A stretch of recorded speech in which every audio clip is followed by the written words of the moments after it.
Hello, Craig with you, and in this video I'm going to walk you through a nice, neat new feature regarding dates in the Custom Report Builder. So I'm going to go into the Custom Report Builder now. I'm just going to choose contacts. In later examples, in future videos, I'll join with deals and some other things and show you how this gets to be quite useful. But I'll keep it simple in this one. I'm going to go next. And I'm going to build probably the most basic report you can. I'm going to create contacts based on create date, and so I'm pulling create date over into the x-axis and then count of contacts into the y-axis. So probably the simplest report you could create on contacts. And this is our portal, so you can see, we started using it back in 2013, had a few leads coming in, a few contacts, and then we started getting serious and went all in with it as our CRM. So that's a bit of history. That's why you see this lumpiness. That was actually an import, and we'll come back to that in a second because it's important in terms of the reporting we're doing. All right, so that is kind of not particularly useful to look at, and you might think, okay, how do we make this a little bit nicer? In particular, which months were good for actually getting contacts? Is there some seasonality here? I can see it go up and down. I can't really tell from this. So here's the nice thing, and this is the first thing I wanted to show you in this video. There's this new date part option for dates, date-related things. So currently we're in frequency, and that's why we're seeing all across time. We're seeing that across the months. The frequency. By the way, if I just change that to yearly, this will show you probably a little bit easier to see how we were creating contacts. So that's yearly. All right. But now I'll actually just take it back to monthly because I want to show you the difference between monthly and frequency. So first of all, frequency, remind you of this. This is over all time by months. Now I actually want to show you as a date part. So I'm going to change this to month as a date part. And now what you're seeing is everything grouped into months. So the date part that we're looking at is the month for everything that's on there. So this January bucket, 10,000 and 870 contacts, that's the combination of January 2013, January 2014, January 2015, all added up. So all the Januaries added up. And this is great for spotting seasonality trends. So think about this with deals, for example, revenue. Is there some kind of revenue trend over the years grouped by this?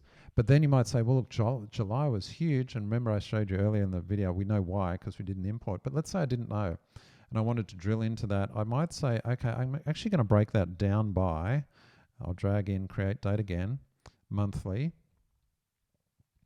And then, beg your pardon, by annually, I want to do here, yearly. And this will make sense in a second. So now I've still got this date part, month, across all the years, but now that breakdown by year, I'm actually saying, this month, date part month, broken down by years. And then I can say, yeah, there it is, 2017. That was the big one. So what I've got here, imagine this for revenue, spotting seasonal trends, and then a breakdown by that month into which year, for example, had the most revenue. So that's pretty handy. So start thinking about some of those ways you could use it for deals, or could be anything. Tickets created in certain months, you name it. What else can we look at? Well, I want to show you one other thing. I'll get rid of the breakdown first. And I'm actually going to go back. Remember, we're in date part mode. I'm actually going to go back to frequency mode. Just to remind you what that is. By the way, switching to frequency automatically takes out date part, so it does that for you. Nice. Okay, so we're back here, and let's say I'm going, well, you know what, I just want to look at this year and last year. I'm actually, one way I could do it is I could say, well, I'll get any contacts that were created after, only from, let's say, 1st of January last year. Okay, let's do that, and in fact I'll do it after December the 30th, the day before.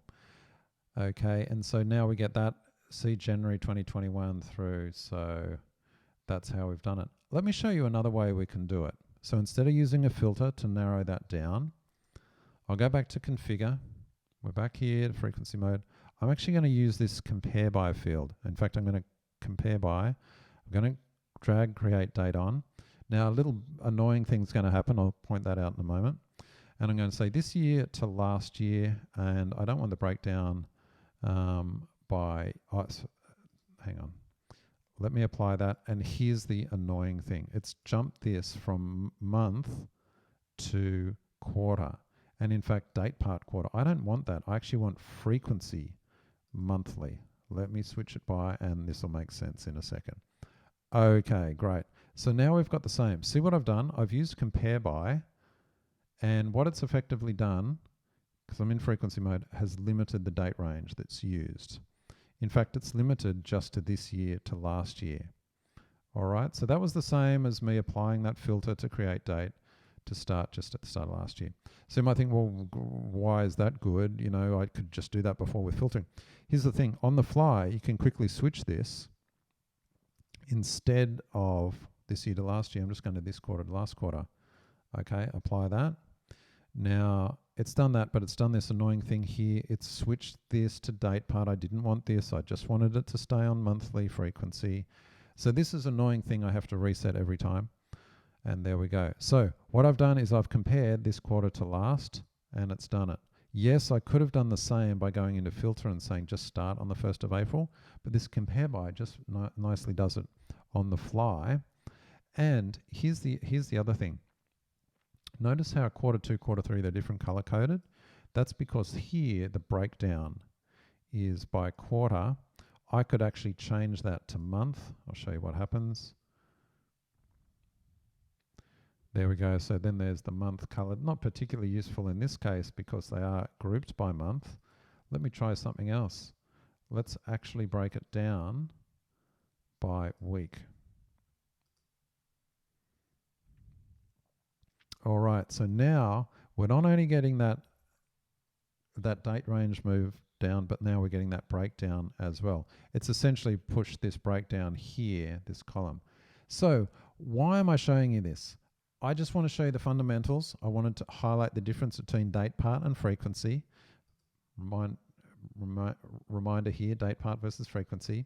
I also wanted to show you this compare by and also the breakdown, just using the simplest probably contact report that you can start with. It's a way to analyze your contacts, and hopefully I've got your mind thinking about how do we use this and apply it across other areas of the business. Hope that's useful. Let me know in the comments if you have any questions, or maybe I've completely bamboozled you with it, and also the scenarios that you would use. I'll see you in the next one.